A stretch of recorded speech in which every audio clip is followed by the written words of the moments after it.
Hello and welcome to yet another edition of Science Monitor, your one-stop answer for all that is happening in the world of science and technology with the main focus on India. Before we begin, let us take a quick look at the top stories.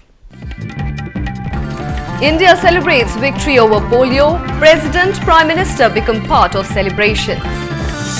NACO begins its campaign for the fourth phase. Discussions on AIDS control. India's Mars orbiter mission completes 100 days in space. The spacecraft is doing fine in space. Asian Raptor Conference organized in Pune, an initiative on saving bird species that are on the brink of extinction. Good news for the heart patients, better and biodegradable stents to be available soon. And in a special segment, In Focus, we will throw light on genetically modified crops.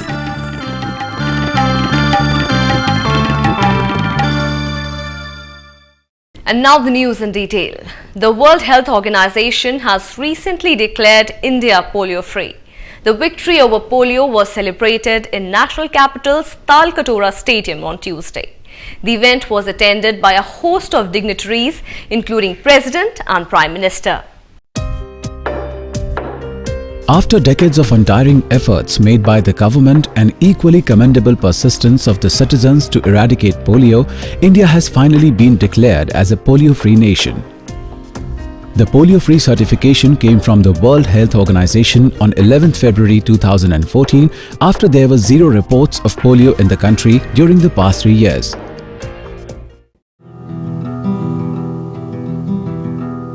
It is a day that we have worked for tirelessly and awaited equally anxiously. Now that it has dawned, it is also a day that brings us great pride.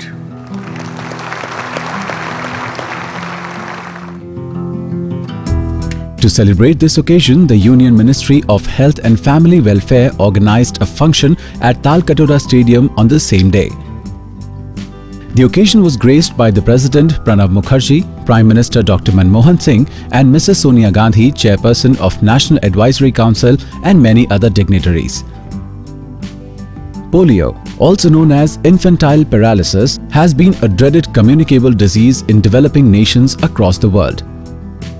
Caused by the poliomyelitis virus, the infection often results in inflammation of the central nervous system, leading to muscular weakness, permanent paralysis and in some cases even death. With the objective of eradicating polio, the Government of India launched a large-scale immunization program called the Pulse Polio Campaign in 1995-96. Since then, government, in collaboration with state facilities for health, NGOs and partners like the World Health Organization, UNICEF, Rotary International and Bill and Melinda Gates Foundation has been trying to implement the Pulse Polio program across the length and breadth of the nation. The program involves vaccinating all the children under the age of 5 years against polio virus. The Health Ministry has been setting up Pulse Polio booths with the help of healthcare professionals and volunteers multiple times every year to administer oral vaccine to all children under the age of 5 years. The Pulse Polio program has been revised many times since its initiation. It is today one of the most well-coordinated primary healthcare programs of the nation, as a result of which we have been able to eradicate polio.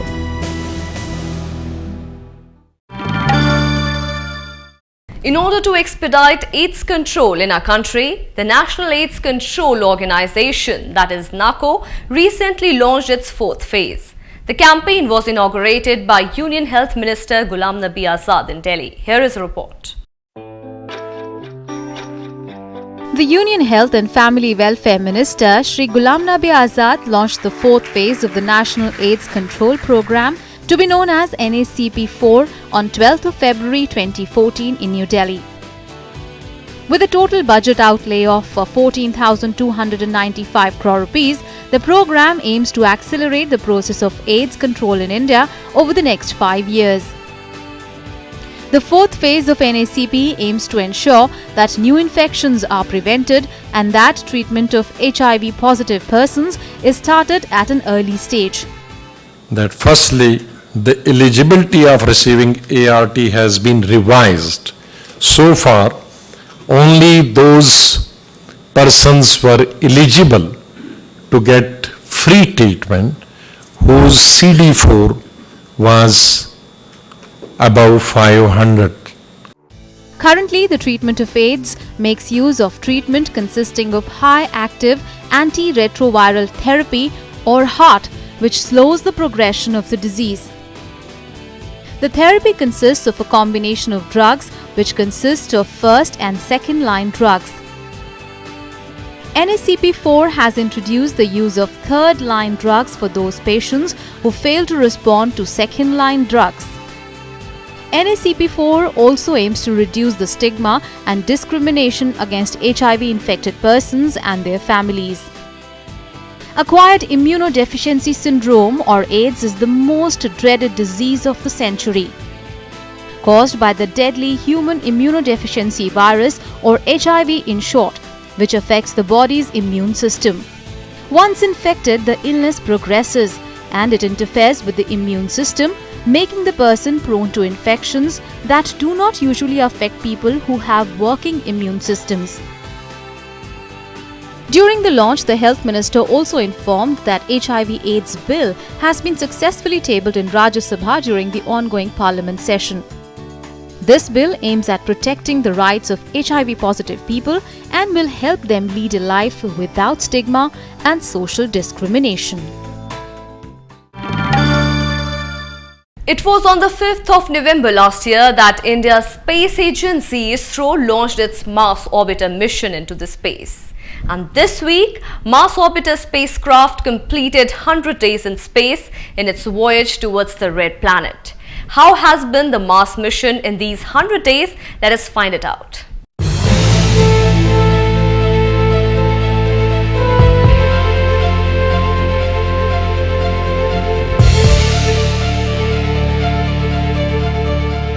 Mars Orbiter spacecraft, more commonly known as the Mangalyaan, successfully completed 100 days in space on 12th February this year. Mangalyaan is India's first interplanetary probe launched by Indian Space Research Organisation in November 2013 and aims to explore Mars's surface features, morphology and atmosphere using indigenous scientific instruments along with studying deep space navigation and communication. ISRO's telemetry, tracking and command network, located at Byalalu, Bangalore, has been continuously monitoring the Mangalyaan since its launch. It has assured that the functioning of the spacecraft is perfectly normal until now. Mangalyaan also carries 5 scientific payloads with instruments that will be used to study the geology of Mars and possibility of life on this planet. ISTRAC also switched on all these 5 payloads and monitored their functioning, and it was found to be normal. Mangalyaan is currently at a radio distance of 16 million kilometers, and after traveling the remaining distance of about 490 million kilometers over next 210 days, it will be inserted into the orbit of Mars on 24th September 2014.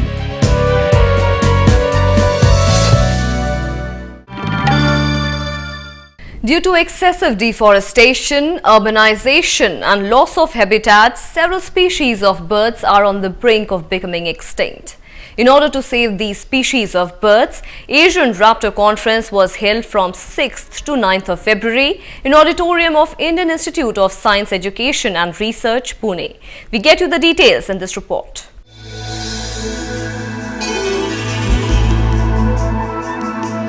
With increasing threats of ecological imbalance and extinction of living species, the importance of ecological conservation and preservation of indigenous species of plants, animals and birds are being realized worldwide.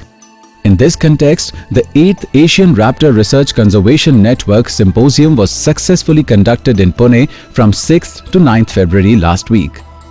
The theme of the symposium was Raptor Conservation and Culture. The symposium was jointly organized by Asian Raptor Research and Conservation Network, ELA Foundation, Indian Institute of Science Education and Research, and High Places Management Private Limited. The 3-day symposium brought together students, researchers, and nature enthusiasts across the globe who joined in deliberations and discussions on conservation of raptors and their habitats through oral, poster and video presentations. Raptors, commonly known as birds of prey, are the top predators of the ecological pyramid. They are known to hunt the lower organisms for food, and they play an important role in maintaining the healthy balance of ecosystem. Today, with increasing human interventions like use of pesticides, erections of aerial structures like windmills and electrical power lines, these birds face the threat of extinction. With the safety of many other organisms dependent on the preservation of these birds of prey, it is indeed the need of the hour to implement effective conservation strategies to protect raptors. The 8th ARRCN Symposium is expected to raise the visibility of this issue and promote research and conservation of raptor species in Asia. And here is some good news for the heart patients. Most of the time, the main perplexing issue for them remains not just the extravagant cost of the surgery, but also the side effects of techniques used to support the function of the heart and arteries. In order to reduce these drawbacks, Delhi's Indian Institute of Technology has come up with a biodegradable and effective design of a stent that seems to work perfectly for this ailment. Here is a report. Sometimes the human arteries get blocked due to the presence of plaques in them. Plaques are actually deposition of cholesterol and calcium on the walls of arteries, and this can cause obstruction in the normal flow of blood. Such blocks, if left untreated, can cause chest pain and even heart attack. So to treat this condition, tiny expandable mesh tubes called coronary stents are implanted in the blocked arteries after removing plaques through angioplasty. These stents keep the blood vessels open and restore the normal flow of blood through the heart. Usually, bare metals like high-grade stainless steel, cobalt, chromium, etc. are used to make stents. Sometimes these stents are specially coated with drugs to be released over time to further reduce the chances of reblockage. Coronary stents have been used to treat arterial blocks for more than a decade now. But the existing models have some drawbacks too, as they are expensive and remain permanently in the body. They pose problems like allergies, rejections, and also interfere in diagnosing techniques like cardiac magnetic resonance and CT scans. Besides these, stents are problematic when it comes to implanting multiple stents in the same area of artery at larger stages. There was a drug which was coated on top of this bare metal. Initially started with steel, then came cobalt, chromium, nitinol, and there are different materials which were in the fashion, and still they are available. Bare metal one being the cheapest possible option for any interventional cardiologist.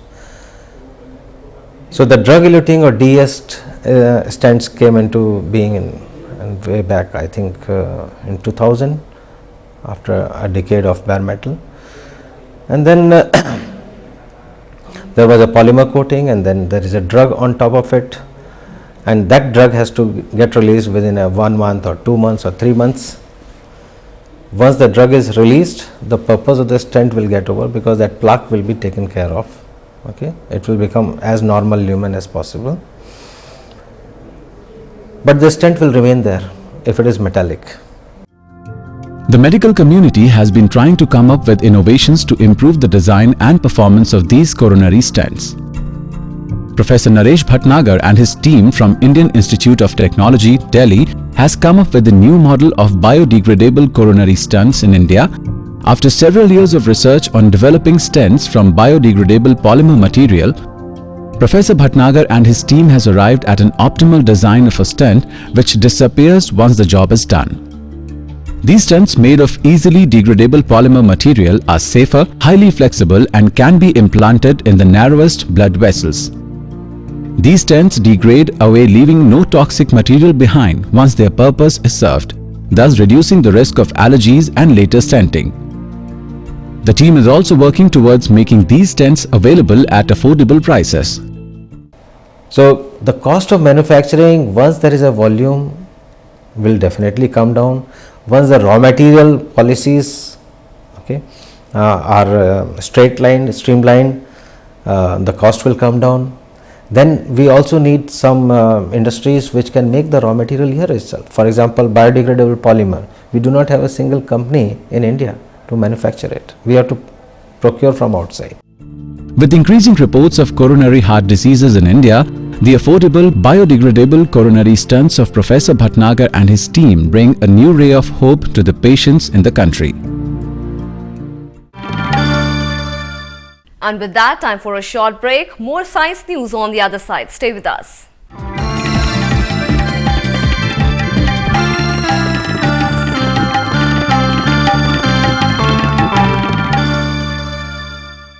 Welcome back. You're watching Science Monitor. Now let us take a quick look at various important science events in the country in our segment Science Express.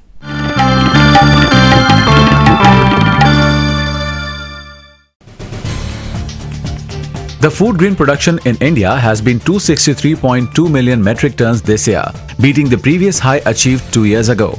With this bumper production, India has now emerged as the world's top rice exporter and second top exporter of wheat.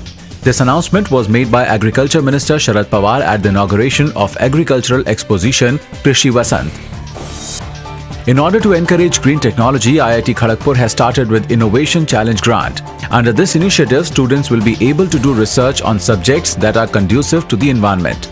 Under this program, undergraduate and postgraduate students of the institute will get an opportunity to convert their innovative ideas into reality.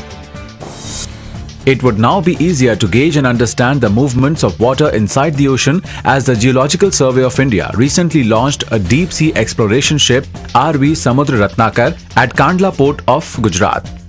RV Samudra Ratnakar is equipped with high-end technologically advanced instruments needed for geological, geophysical and geochemical exploration in offshore areas. It is designed to carry out seabed mapping, mineral exploration in the deep waters and also research activities. New clues have emerged regarding the presence of liquid water on Mars. NASA's Mars orbiter has shown finger-shaped dark flows on Martian slopes called recurring slope lineage. These flows represent the best suggestion that Mars has water, and presence of water is directly related to presence of life on the planet. There has been a fresh debate on the use of GM or genetically modified crops for an increase in the agricultural yield. While a segment of scientists is in favor of GM crops, there is a segment that feels that these crops could be harmful. We'll throw light on what actually these GM crops are in our next segment.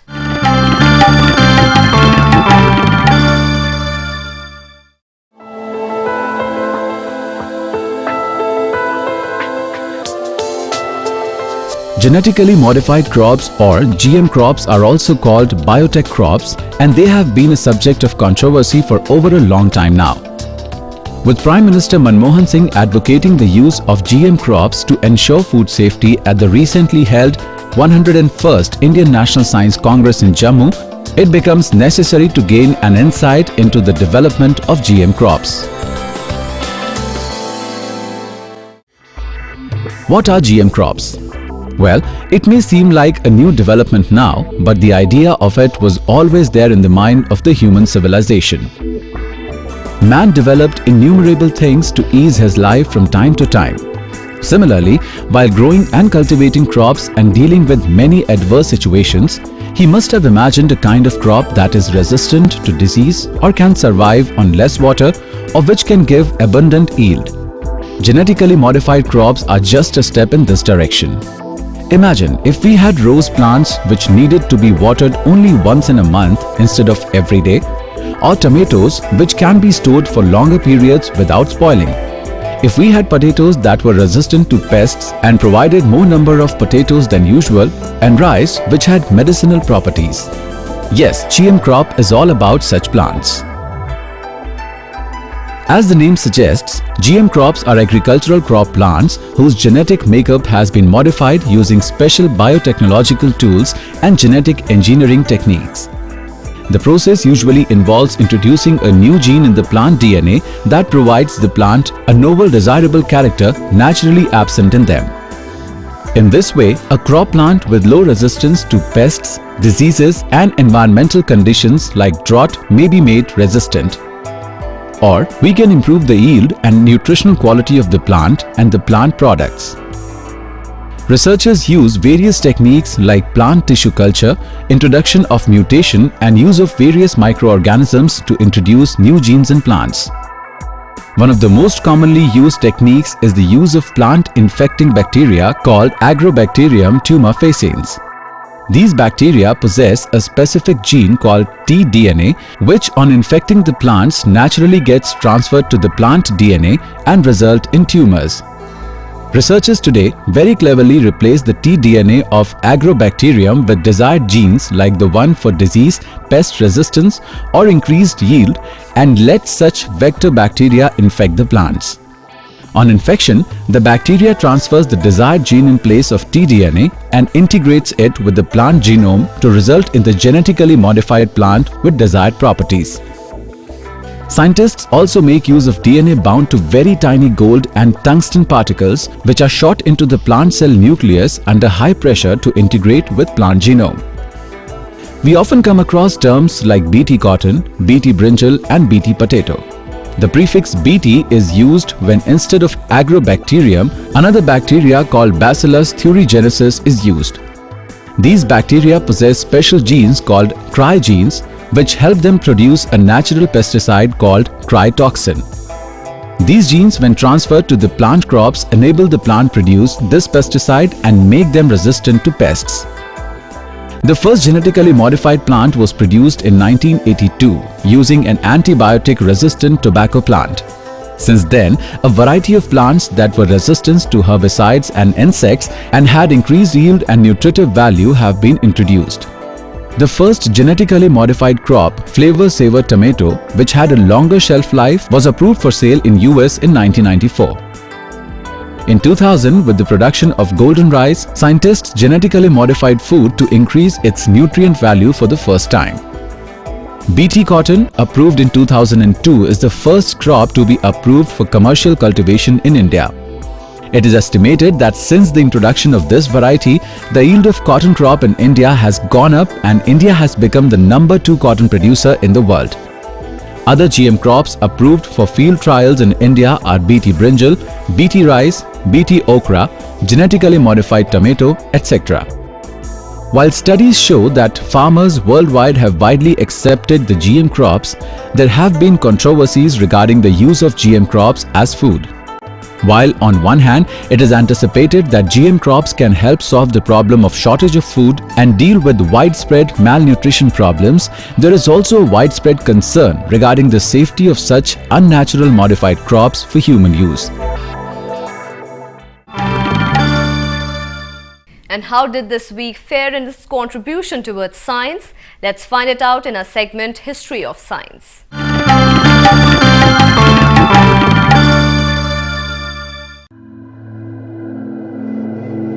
Galileo Galilei, the Italian natural philosopher, astronomer and mathematician, was born in Pisa, Italy. Called as the father of modern science and father of modern physics, Galileo made great contributions towards the improvement of telescope and telescopic confirmation of the phase of Venus. He discovered the 4 largest satellites of Jupiter, named the Galilean moons in his honor, and was among the first to observe and analyze sunspots. Galileo also worked in applied science and technology, inventing and improving military compass and other instruments, and proposed many theories in motion and dynamics. He was arrested and tried for his support of the theory of sun-centric solar system proposed by Copernicus. The researchers of the Kavaluru Observatory of Indian Institute of Astrophysics in Tamil Nadu discovered a new main belt asteroid which they named Ramanujan after the Indian mathematical genius Ramanujan. This was first such discovery made in India in 20th century. Today, this minor planet is called 4130 Ramanujan. Nicholas Copernicus, the Polish astronomer who proposed the sun-centered model of solar system, was born in Torun, Poland. Copernicus challenged the then prevalent theory of Earth-centered universe and proposed the heliocentric theory of universe, according to which the Earth and other planets rotate about their axis and revolve around the central stationary sun. India's first tram car, pulled by 6 horses on steel rails, ran in Kolkata from Salda to Armenian Ghat Street, covering a distance of 2.5 kilometers. The tram transport was introduced by the British, who registered the service as the Calcutta Tramway Company, which in later years was handed over to the West Bengal government and is today a public undertaking. Sir Shanti Swarup Bhatnagar, the well-known Indian chemist and science administrator, was born in Bhera, Punjab. He is known for his scientific contributions in the field of practical and industrial chemistry and establishing the Council of Scientific and Industrial Research in 1942, which has today grown into world's largest publicly funded R&D organization with 37 laboratories across the country. He was the first Director General of the CSIR and is known as the father of research laboratories. He was also the first chairman of the University Grants Commission. His contributions have been immensely useful towards making the country self-sufficient using science and technology post-independence.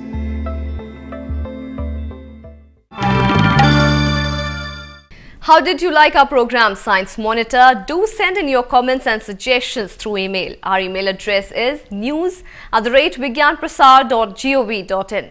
You can also send in your suggestions by post. Our address is Vigyan Prasar, C24, Kutub Institutional Area, New Delhi 110016. That's all in today's edition of Science Monitor. We shall meet next week with more dosage of science news and exciting information. Till then, goodbye, take care.